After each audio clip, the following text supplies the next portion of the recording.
Hey guys, in this video, I'll show you how to buy XRP on Binance Exchange. Alright, let's begin. Once you open up Binance, go to the Market tab at the bottom of the screen. Then, navigate to the search bar at the top and type in XRP. You will see the option for XRP/USDT. Go ahead and select it.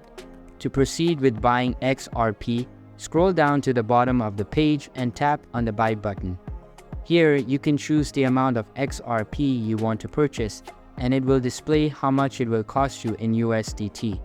In the center of the screen, your available balance in USDT will be shown, along with the maximum amount you can buy and an estimated fee based on your purchase. Once you have selected the amount of XRP you wish to buy, go to the middle section and click on Buy XRP.